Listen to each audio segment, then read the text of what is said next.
Bonjour, bienvenue sur Objectif Math. Dans cette vidéo, je vous présente la fonction factorielle, dont voici la définition. N désignant un entier naturel, on note n suivi d'un point d'exclamation qui se lit factoriel de n et pas n factoriel, le produit pour k variant de 1 à n de k. Dans le cas particulier où n est nul, le produit est vide et par convention il est égal à 1. Donc factoriel de 0 est égal à 1. Lorsque n est strictement positif, factoriel de n est égal à 1 fois 2, etc. jusqu'à fois n. Il est bon de connaître quelques valeurs de la fonction factorielle. Jusqu'à n égale 7, elle reste raisonnable. Après, ça grimpe vite. Nous avons déjà dit que factoriel de 0 est égal à 1. Factoriel de 1 est égal à 1. Factoriel de 2 est égal à 1 fois 2, c'est-à-dire égal à 2. Factoriel de 3 est égal à 1 fois 2 fois 3, c'est-à-dire égal à factoriel de 2 fois 3, c'est-à-dire égal à 6. Factoriel de 4 est égal à 1 fois 2 fois 3 fois 4, c'est-à-dire égal à factoriel de 3 fois 4, c'est-à-dire égal à 24. Factoriel de 5 est égal à 1 fois 2 fois 3 fois 4 fois 5, c'est-à-dire égal à factoriel de 4 fois 5, c'est-à-dire égal à 120. Factoriel de 6 est égal à 1 fois 2 fois 3 fois 4 fois 5 fois 6, c'est-à-dire égal à factoriel de 5 fois 6, c'est-à-dire égal à 720. Factoriel de 7 est égal à 1 fois 2 fois 3 fois 4 fois 5 fois 6 fois 7, c'est-à-dire égal à factoriel de 6 fois 7, c'est-à-dire égal à 5040. Ces quelques exemples nous suggèrent une relation de récurrence. N désignant un entier naturel non nul, factoriel de n est égal au produit des entiers k variant de 1 à n. Et factoriel de n plus 1 est égal au produit des entiers k variant de 1 à n plus 1. Donc factoriel de n plus 1 est égal à factoriel de n fois n plus 1.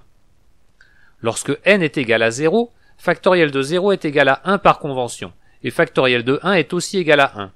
Ainsi, factoriel de 1 est égal à factoriel de 0 fois 1. Et donc, pour tout entier naturel n, factoriel de n plus 1 est égal à factoriel de n fois n plus 1.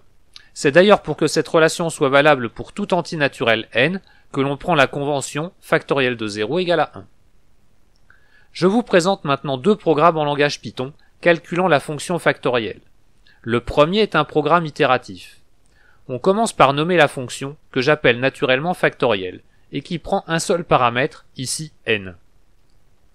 La chaîne de caractères des lignes 2 à 4 s'appelle une chaîne de documentation. Elle n'est pas obligatoire, mais l'utilisateur de la fonction peut y accéder avec l'instruction help en précisant le nom de la fonction. Ici, help de factoriel. En la rédigeant clairement, l'utilisateur saura comment utiliser le programme. Ligne 5, on initialise à 1 une variable f, interne au programme, dont le rôle est d'enregistrer les valeurs successives des produits calculés dans la boucle. Ligne 8, il n'y a plus qu'à renvoyer la valeur de f, qui est maintenant associée à la valeur de factoriel de n. Le deuxième programme est un programme récursif. On commence par nommer le programme. Je l'ai aussi appelé factoriel. Bien sûr, si on souhaite pouvoir utiliser les deux programmes en même temps, il faudrait les nommer différemment. La chaîne de documentation est ici identique. L'utilisateur n'a normalement pas besoin de connaître la méthode utilisée pour obtenir le résultat. Ligne 5, on commence par le test d'arrêt. Il s'agit de traiter un cas particulier dont on connaît le résultat. Lorsque n est égal à 0, factoriel de n vaut 1, on renvoie donc 1. Dans le cas contraire, on applique la formule de récurrence qui va de proche en proche ramener le calcul à celui de factoriel de 0. Sans le test d'arrêt, le programme ne pourrait pas fonctionner. Voici maintenant quelques simplifications usuelles. Factoriel de n divisé par factoriel de n-1 est égal, grâce à la relation de récurrence, à factoriel de n-1 fois n divisé par factoriel de n-1, et est donc égal à n. Factoriel de 2n divisé par factoriel de 2n plus 2 est égal à factoriel de 2n divisé par factoriel de 2n fois 2n plus 1 fois 2n plus 2.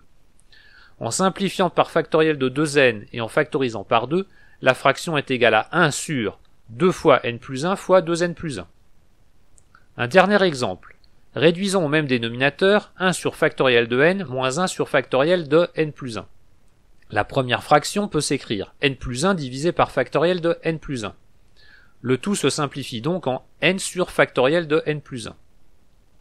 Je vous ai détaillé les calculs, mais avec un peu de pratique, les simplifications doivent se faire directement. J'espère que vous avez vu que la première relation n'est valable que pour n entier non nul, mais les deux suivantes sont valables pour tout entier naturel n. Nous avons défini la fonction factorielle seulement sur l'ensemble des entiers naturels, mais on peut la définir sur un ensemble plus grand. Donnons-nous z un nombre complexe dont la partie réelle est strictement positive. On peut démontrer que le nombre noté gamma de z égale à l'intégrale de 0 à plus l'infini de t exposant z-1 facteur de exponentielle de moins t dt est bien défini. On peut aussi démontrer la relation fonctionnelle gamma de z plus 1 égale à z fois gamma de z. Et en déduire que pour tout entier naturel n, gamma de n plus 1 est égal à factoriel de n. On peut donc définir factoriel de z comme étant égal à gamma de z plus 1. On peut même prolonger encore la fonction factorielle à c privée des entiers strictement négatifs, mais l'expression de gamma n'est alors plus valable et il faut procéder autrement. Voilà, cette vidéo est terminée, vous pouvez me laisser des commentaires et me poser des questions. À bientôt sur Objectif Math.